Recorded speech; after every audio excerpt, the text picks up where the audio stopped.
When I think of Queen Margaret University, I think of a beautiful kaleidoscope of opportunity for all of our students, all of our faculty, and all of our staff. I see it not as a microscope, as my friends in science might see, but rather a kaleidoscope of infinite possibilities. And right at the center of it all is our Queen Margaret University. Now let me prove this with evidence. The term kaleidoscope comes from the Latin term which means kalos, beautiful, eidos, shape, and scope, to look at. Well, all you have to do, those of you who are visitors, is look at this beautiful new campus, and you'll understand indeed it is a kaleidoscope of opportunities waiting to happen. The kaleidoscope was invented by Sir David Brewster in 1816, and of course, like all the great inventions of the world, it came from Scotland.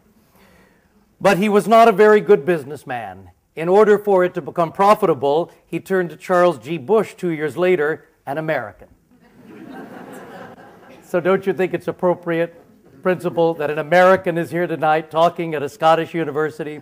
Well, Nancy and I are so grateful to live in Scotland. Some of you probably have detected from my thick Scottish accent, we come from Orkney originally.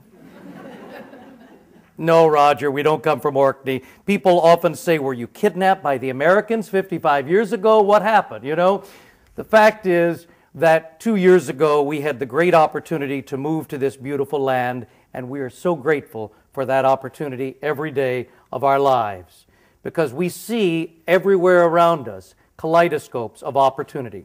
So tonight I invite you to look through the long lens of the Queen Margaret University kaleidoscope and see the future of the next Enlightenment in our country and our land. So tonight, I thought we might just explore how Nicholas Nassim Taleb, the economist, developed his black swan theory of hard-to-predict, rare events beyond the realm of normal expectations, and how these might just herald the next Enlightenment for Scotland and perhaps the world.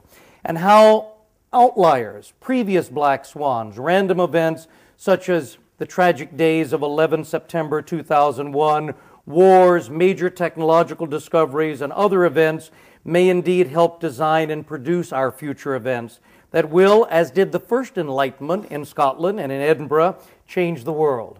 And next, how the banking industry, government, and others missed this black swan theory because they were not aware of this potential disaster, and now they face disaster instead of enjoying a robust economic future. And how planned events, our planned events, can avoid this mistake in the future. And finally, one little bonus, one plus. We'll look at the 5 major forces and trends that may positively impact Scotland's ability to design and to deliver world-class events, to produce, with your help and our scholarship, the next Enlightenment in Edinburgh, Scotland, and the world.